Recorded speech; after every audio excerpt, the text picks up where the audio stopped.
আপনারা দেখছেন YouTube channel সোনালী দিনের বাজার। এই সতর্ক বাণীটি অবশ্যই দেখে নেবেন।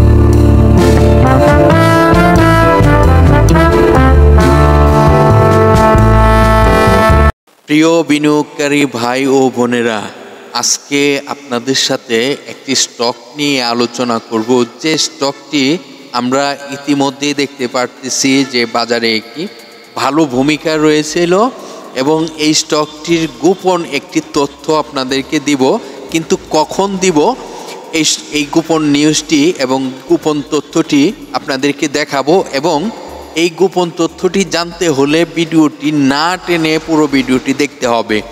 আজকের আলোচনার যে টপিকটি, সেই টপিকটি ইতিমধ্যে আপনারা ফলো করেছেন, ভালোই তো প্রফিট দিয়েছে এই স্টকটি।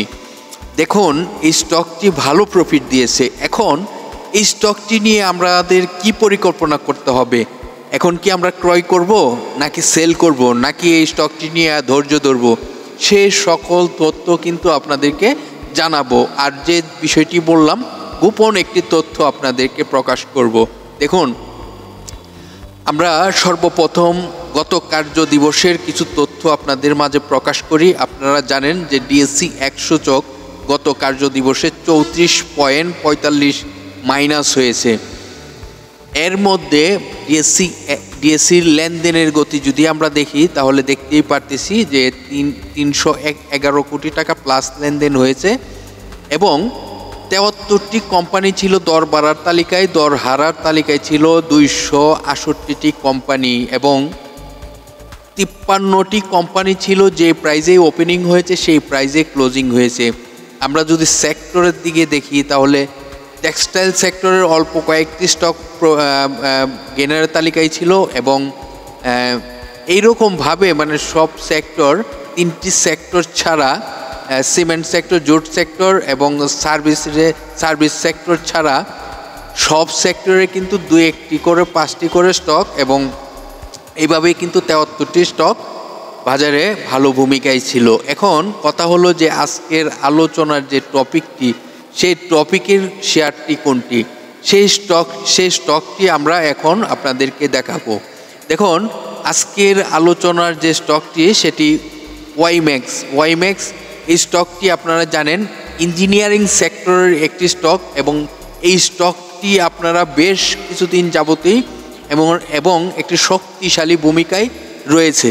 তো এই স্টকটির আমি বললাম যে এই তথ্যটি আপনাদেরকে জানাবো, গোপন তথ্যটি। এই স্টকটির আপনাদেরকে একে একে সব কিছুই জানানোর চেষ্টা করব। এই কোম্পানিটির টোটাল শেয়ার সংখ্যা রয়েছে 7,31,00,000 এবং পাবলিকের হাতে এই কোম্পানিটির শেয়ার সংখ্যা রয়েছে 3,30,00,000 মতো। এই কোম্পানিটি আপনারা জানেন জুন ক্লোজিং একটি কোম্পানি এবং এই কোম্পানিটি গত অর্থ বছরে 3% ক্যাশ ডিভিডেন্ড দিয়েছে। এখন এই স্টকটির কিন্তু ফার্স্ট কোয়ার্টার ঘোষণা করা রয়েছে, ফার্স্ট কোয়ার্টারে 1 পয়সা আয় রয়েছে। তো এই স্টকটির আরও বিস্তারিত তথ্য একে একে আপনাদেরকে দেখাবো। এই স্টকটি নিয়ে এই মুহূর্তে যাদের হাতে রয়েছে তারাও কি পরিকল্পনা করবেন এবং যারা ক্রয় করবেন তারাও কি পরিকল্পনা করবেন, সেই তথ্যগুলো কিন্তু আপনারা জানার চেষ্টা করবেন। কিন্তু এই স্টকটির আপনারা জানেন 52 ওয়ার্কিং ডের মধ্যে 18 টাকা 50 পয়সা সর্বনিম্ন প্রাইজে আসে এবং সর্বোচ্চ প্রাইস 34 টাকা 80 পয়সা পর্যন্ত হয়। এই স্টকটি ইঞ্জিনিয়ারিং সেক্টরের একটি স্টক। এই স্টকটি আপনারা জানেন যে ডিভিডেন্ড হিস্টোরিটি দেখাবো।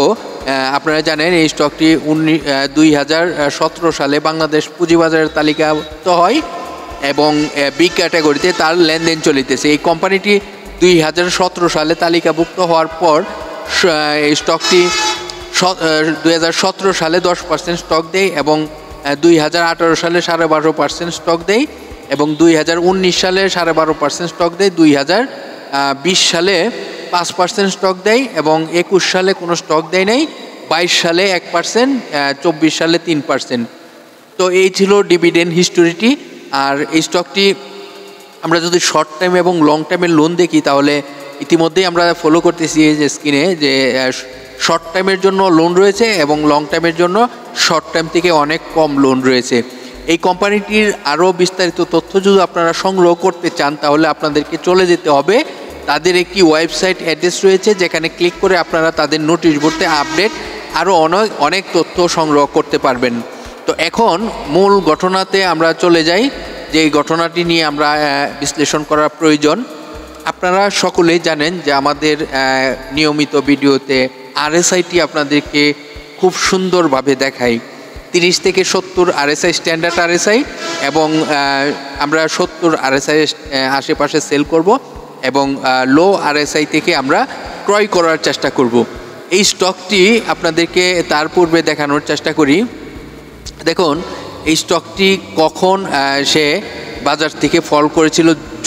2024 সালের 14ই জুলাই এই স্টকটি প্রাইস ফল করে দেখুন এটি কিন্তু একদম এই যে প্রাইস ফল করতে করতে 28শে আগস্ট 29শে আগস্ট কিন্তু আপনার 30 আরএসআইয়ের আশেপাশে ছিল 27শে আগস্ট, এবং 28শে আগস্ট স্টকটির আবার একটি ইউটার্ন আসে। ইউটার্ন আসার পর খুব বেশি দিন টিকসই হয়নি, যেটি 1 সেপ্টেম্বরে আবার স্টকটি কারেকশান হওয়ার জন্য প্রস্তুত নেয়, যেটি একদম আমরা দেখতে পারতেছি যে 10ই সেপ্টেম্বর পর্যন্ত এই স্টকটির কারেকশানে ছিল।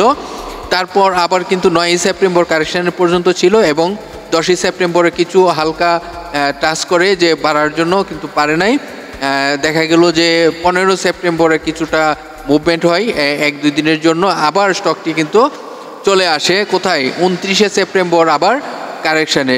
29শে সেপ্টেম্বর থেকে এইভাবে কিন্তু ইউটার্ন নিয়েছিল অল্প কয়েকদিনের জন্য ছোট ছোট আকারে।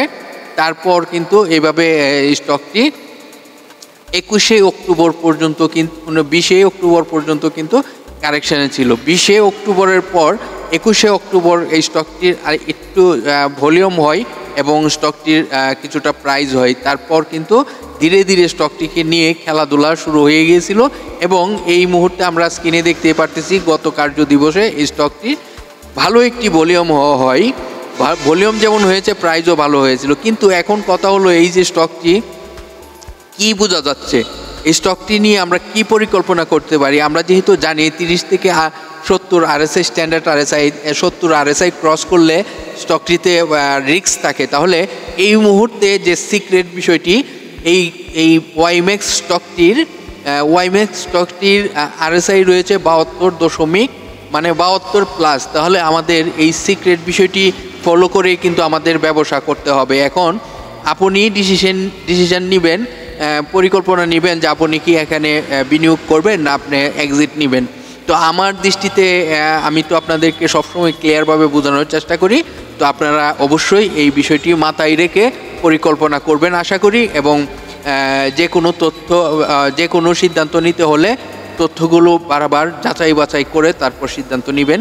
তবে এই মুহূর্তে 72 প্লাস আরএসআই, এই 72 আরএসআই কি পরিকল্পনা করতে হবে এটি আপনি নিজে সিদ্ধান্ত নেন।